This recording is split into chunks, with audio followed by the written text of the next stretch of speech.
When you're a Christian, one of the dimensions you contemplate a little more deeply is the thought that one day you will be in heaven. After all, Jesus told his disciples he was going to prepare a place for them. There are a lot of amazing insights we can glean about what may await us at the end of our days when this body dies and our spirit goes to be with Christ in heaven. Peta Soorkia is a former pastor, now a Christian therapeutic life coach who leads Peta Empowering You. And heaven has been the subject of a series that she's been leading and a conversation today around heaven, but also touching on some personal issues around Peta and her own grief and loss. Peta Soorkia, a special welcome back to 2020. Thank you for having me, Neil. Good to see you. Peta, let's just talk here briefly about your own personal feelings on this. You recently suffered with grief and you lost an old friend. Let us in on your story. Yeah, so I'm one of 7 friends and we've known each other for 50 years this year. And we've been trying to get together for some time. During COVID, it was impossible, but we did Zoom, so that was great. And we heard that one of our dear friends, one of the 7, has a brain tumour, which is terminal. So that rocked us all. She's still going strong, but we don't know for how long. And in that time frame, one of the other girls was suddenly rushed to hospital and she had cancer riddled right through her body and we've lost her. So out of 2 of the 7, one is gone and one we don't know how long for. And none of these girls know the Lord. So that's been quite challenging for me. And you're not that old, and I'll assume your group of friends are not all, into their 70s, 80s, 90s. This can happen when you get to your middle years. All sorts of issues, challenges with health issues like cancer. These things are dreadful, and no doubt you're keeping your friends very closely in your prayers. The way you dealt with that grief, you've been teaching on a series about heaven. There's a certain thought about heaven and, where we go when we die. How important is it to be able to reflect on heaven as a Christian when you are dealing with your own grief issues? Well, it's very comforting to know that there is a heaven and that we are going there. And then it can be quite problematic if the people that you love who have gone or are going don't know the Lord. So there can be a pressure on us, and I found this quite stressful really to want to get this information across to them, but in a sensitive way.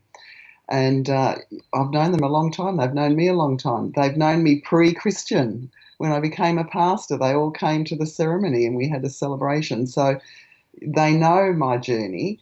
But I still wanted to bring something to them which made it easy for them to understand and acknowledge heaven. So that was one of the things that I did for my understanding my grief, and in losing one and about to lose another was one to seek counsel. So I've definitely done that, spoken to people, and I think we all need to do that when we feel we are struggling with loss. It's important to seek that counsel if we need it. And of course, there's the alternative. There's the contrast that we'll sometimes raise in a conversation when we're talking about Christians and the way we think about the hereafter. We think of heaven. Well, there is a contrasting place called hell. Different denominations teach different things about that, but I think a biblical view is really, really powerful, and it's as helpful to appreciate the alternative as it is to appreciate going to heaven. Any thoughts from you on that, Peta?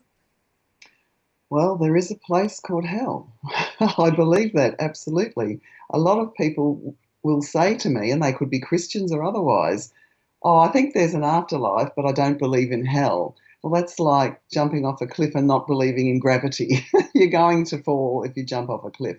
So the fact that we don't want to believe in that place doesn't mean that there isn't a place. There is a place. The Bible is quite clear about that place. And so I think we have to recognise that there is that place, and we as Christians want to keep away from that. And we want to take as many people with us to heaven as we can. So that's our part, I believe, on this earth, to be the light, to shine a light for the gospel and for the Lord. And I suspect the dimension that we're talking about today is not the hell that might be a scary place to think of as the alternative to heaven. But when we're talking about dealing with our grief and our loss, appreciating that God has gone before us. Jesus did promise that he was going to prepare a place for us, so we can be confident in that. So this confidence in the place called heaven is actually a part of dealing very, very healthily with grief and loss. And it's wonderful to know that that's what is prepared for us. And for those people we lose that we don't know if they knew the Lord or we don't know if they've gone there, we know that the Lord wants that none should perish, the Bible says. So if we want them to go to heaven, he wants that even more for them. And from my studies over this time and my research, just as I've been processing this, I do believe that there are some opportunities in that twilight time between this life on earth and between death, where there is an opportunity, if people have heard the gospel, to make that choice even then. But that is my belief. There'll be different theological positions that people will have, and some of those get quite sophisticated, and for listeners to be able to research that a little bit deeper, that's probably a good thing. Interestingly, though, different denominations, as we say, teach on different things. Some say we go straight to heaven when we die. Others say that there is a judgment in between. Some will even say the judgment has already happened because God is outside of time and space. But let's not get too complicated here. But there are different positions. Really, the thing that I suspect we come down to is the fact that there is a place called heaven, and how we get there is dependent on how we've treated God and his sent Son, Jesus Christ. Yes, and how we've walked that journey. And I don't think it's a works journey. It's a journey of faith. The Bible's quite clear on that. And so we really need to understand that as we walk and follow Christ, we will actually go wherever it is. We will go to heaven and we will be with the Lord. When we're Christians, understanding something about the immortality of the soul, the thought that we are not just an accident of evolution and when you die you're completely gone. There is a spirit that lives on, and the spirit is eternal. Any thoughts here as to what we might understand about heaven if we understand this spiritual nature of us as humans?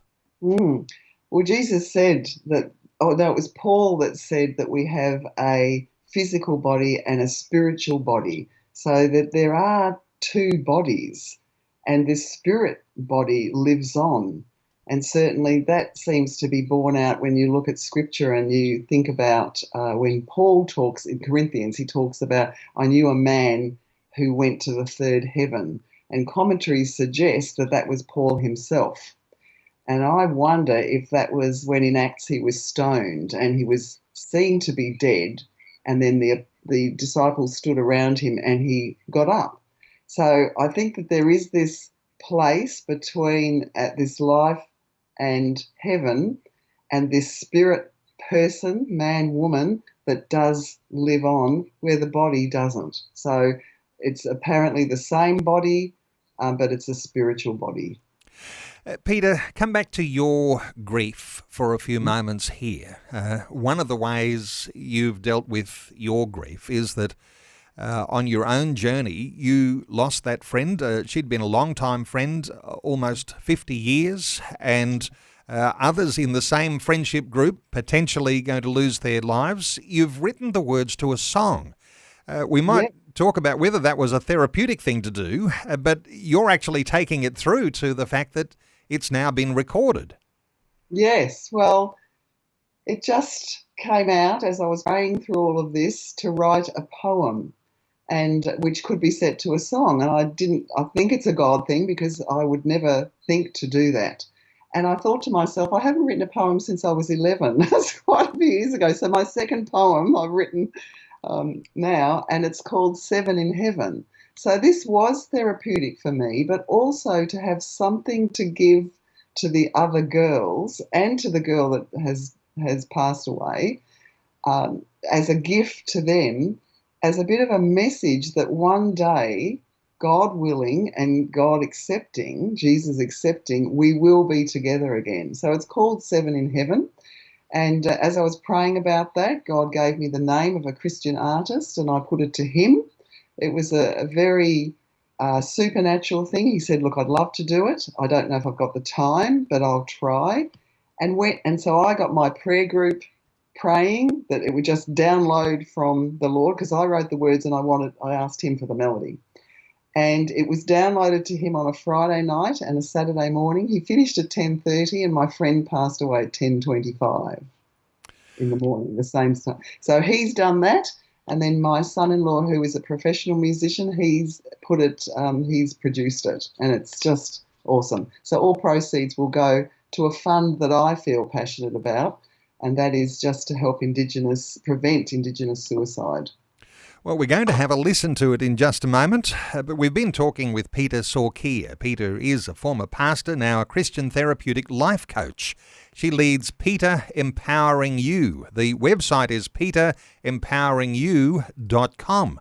You can also get a hold of Peta's books, Unfrazzle and Redazzle, and another one called Inquisitive.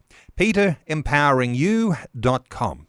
Let's have a listen into this new song, only just been released. It's called Seven in Heaven.